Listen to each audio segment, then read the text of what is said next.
Setelah 3 malam berturut-turut melakukan istikharah, ia merasa bahwa orang saleh seperti Kiai Yusuf Badruduja tidak bisa ia tolak. Ia merasa berdosa kalau sampai menolak orang saleh. Perbedaan umur setelah ia pikir-pikir tidak begitu masalah. 36 tahun belum terlalu tua. Wajah Kiai Yusuf juga masih muda. Masih tampak sepantaran 8 dengan aktor yang jadi pemeran Fahri dalam film Ayat-Ayat Cinta yang pernah ia tonton, atau semuda pemeran Syamsul di film Dalam Mihrab Cinta yang ia tonton ramai-ramai di halaman pesantren. Kalau memang Kiai Yusuf itu ditakdirkan sebagai jodohnya, ia terima dengan ikhlas seutuhnya. Dengan mantap ia menyampaikan hal itu kepada Bu Nyai Nur Fauziah. Semoga Pak D juga menerima. Lirih Aina, iya, Umi ngerti. Layaknya unggah-ungguh di Jawa, pihak keluargamu harus sepakat dan menerima dengan ikhlas. Sebab menikah pada hakikatnya menyatukan dua keluarga besar. Begini saja, kau pulanglah ke desamu. Sampaikan kepada Pak D dan Budemu tentang masalah ini. Pekan depan, kebetulan Abah mau ke Kajen. Pati, nanti kami mampir ke tempatmu untuk ngatur rembuk sama Pak Demu. Wajah Bu Nyai tampak semeringah. Kalau misal Pak D nggak setuju, pripun Umi, Pak Demu setuju atau tidak, Umi dan Abah akan mampir ke tempatmu pekan depan. Kau berkemaslah dan pulang sana. Inji, Mi, Aina tidak membantah lagi. Gerimis tipis turun ketika Aina sampai di terminal Secang, diantar Mbak Ningrum dengan sepeda motor. Ia hanya membawa tas ransel berisi pakaian secukupnya. Yang agak berat adalah kardus titipan Bu Nyai untuk keluarga Pak D-nya. Sedemikian perhatian Bu Nyai pada dirinya. Dari Secang, ia naik bas Patas Jogja Semarang. Hujan turun sangat lebat ketika bas mulai berjalan menuju Semarang. Seharusnya ini adalah puncak musim kemarau, tetapi hujan masih kerap turun.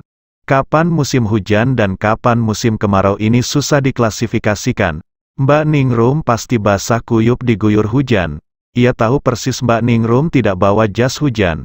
Sebab ketika keluar dari pesantren tidak ada tanda-tanda hujan meski langit tidak cerah. Ia berdoa semoga orang sebaik Mbak Ningrum dimuliakan oleh Allah SWT. Hujan itu ternyata merasa sepanjang jalan menuju Semarang. Mulai Secang, Ambarawa, Bawen, Karangjati, Ungaran, hingga Pudak Payung, hujan turun sangat lebat. Barulah ketika bas memasuki tol Banyumanik hujan mulai reda. Ketika sampai di Kaligawe, matahari bersinar terang. Sama sekali tidak ada setetes air hujan. Akhirnya, ia sampai di terminal Terboyo. Suasananya sangat khas dari dulu. Air rob menggenang di mana-mana, dan bau amis yang menyengat. Itulah bau terminal Terboyo Semarang, yang lekat dalam otak bawah sadarnya. Iya, setiap daerah ia rasakan punya bau yang berbeda. Desa kelahirannya adalah bau kapur dan daun pohon jati. Sementara Candi Retno, tempat ia menuntut ilmu adalah bau angin gunung. Dan sayur terong, itu yang melekat di alam bawah sadarnya. Sebab sayur terong adalah sayur paling banyak ia masak untuk para santri sekaligus paling banyak ia makan bersama para santri. Meskipun ada bau khas lainnya yang juga selalu ia ingat, yaitu bau kertas kitab kuning. Baunya khas, bau itu selalu ia cium dan nikmati. Sebab selesai ngaji ia punya kegemaran mencium halaman kitab kuningnya. Baunya sedap dan khas. Aina menyempatkan untuk salat asyar di masjid terminal. Usai salat, ia rehat sejenak, bau desa kelahirannya seolah telah tercium aromanya. Ada perasaan bahagia sekaligus getir menyusup begitu saja dalam dadanya. Bahagia karena ia akan melihat kembali rumah di mana ia menghabiskan masa kecil dan awal remajanya.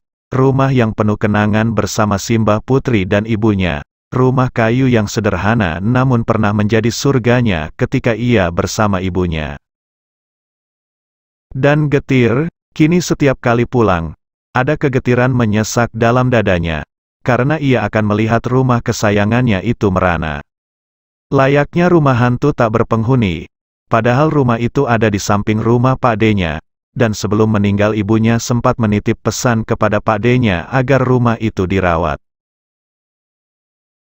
Tapi kenyataannya rumah itu ditelantarkan. Ia merasa hatinya getir setiap kali pulang. Ia harus bersitegang dengan budenya tentang ruang tamu rumah itu yang dijadikan kandang kambing. Akhirnya ia akan bawa kambing itu ke bagian dapur. Lalu ia bersihkan ruang tamunya dengan air mata menetes. Dan ia tidur sendiri di rumah itu. Di kamar yang dulu ia biasa tidur bareng ibunya. Pak D dan budenya minta agar ia tidur di rumah mereka saja. Tapi ia tidak bisa. Ia pernah mencoba sekali tidur di sana. Tapi semalam suntuk tidak bisa tidur entah mengapa. Ia merasa tidak kerasan di rumah itu. Ia lebih memilih tidur sendirian di rumah kayu yang sudah tua, yang berlantai tanah itu. Aina menghirup napas. Hari sudah sore.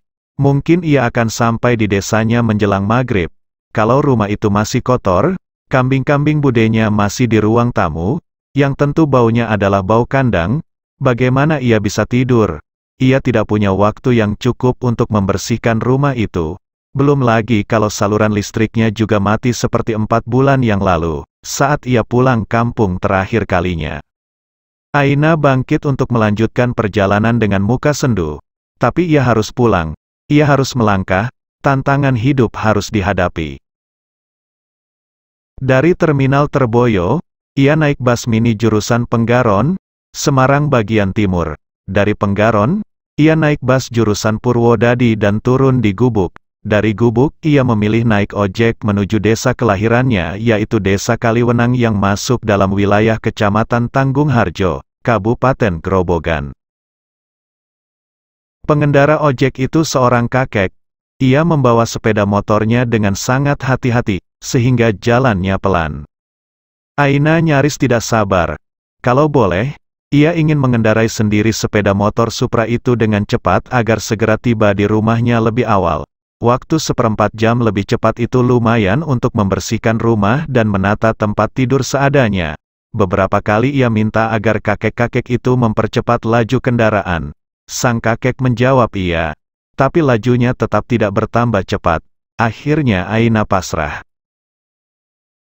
Benar seperti yang ia duga, ia sampai di depan rumahnya tepat ketika azan maghrib berkumandang. Ia agak kaget melihat rumahnya yang tampak beda. Ia seperti mimpi. Ia nyaris tidak percaya, tapi ia sadar bahwa ia tidak sedang bermimpi. Rumah kayu itu masih tetap berada di tempatnya, dan tetap kayu. Bentuknya masih sama, yang berbeda rumah itu tampak bersih. Telah dicat biru muda. Dan lantainya, lantainya telah dikeramik.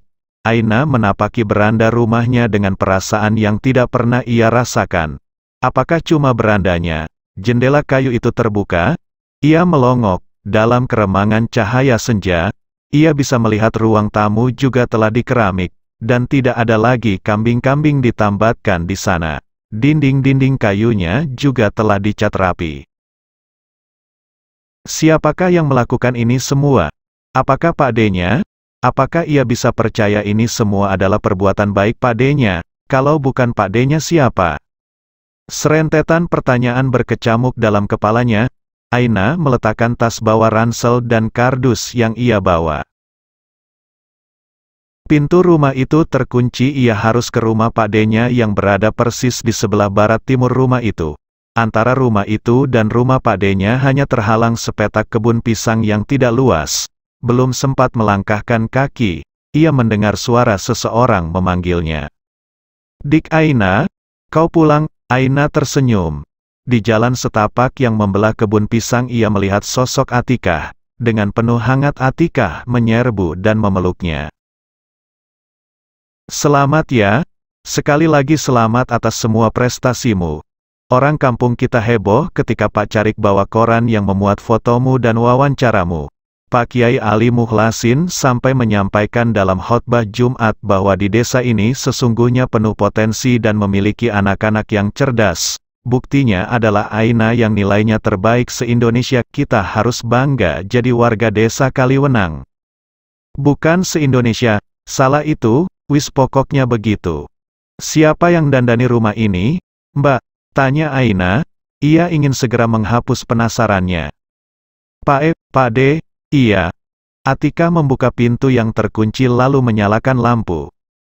Kau pasti nggak percaya kan Pak E mau memperbaiki rumah ini? Aku saja tidak percaya. Apa sebenarnya yang terjadi? Apa rumah ini mau dijual? Tanya Aina cemas. Tidak tahu, Dik. Nanti kau tanyakan saja sama Pak E dan Buke. Mereka ada di rumah. Bagda Asyar tadi pergi ke Kedung Jati. Mungkin pas Isya nanti pulang. Kamarmu juga bersih, lihat itu. Kadang-kadang aku tidur di situ. Nanti malam temani aku ya. Kamar sebelah juga bersih dan rapi. Aku nanti tidur di kamar sebelah. Wah, senang sekali kau mau menemani. Di belakang, kamar mandi juga bersih. Ada airnya, oh tenang. Ada. Kamu nggak perlu ngangsu 20 lagi. Pak Marjono sudah bikin sumur artetis. Seluruh penduduk kampung kita nyalur air dari sana. Bayar per bulan ada meterannya. Sama Pak E sudah dipasangkan saluran ke sini. Alhamdulillah, yang belum lengkap cuma bagian dapur. Belum diapa-apakan masih seperti aslinya. Kau bersih-bersih dulu ya. Aku carikan makan. Mau apa?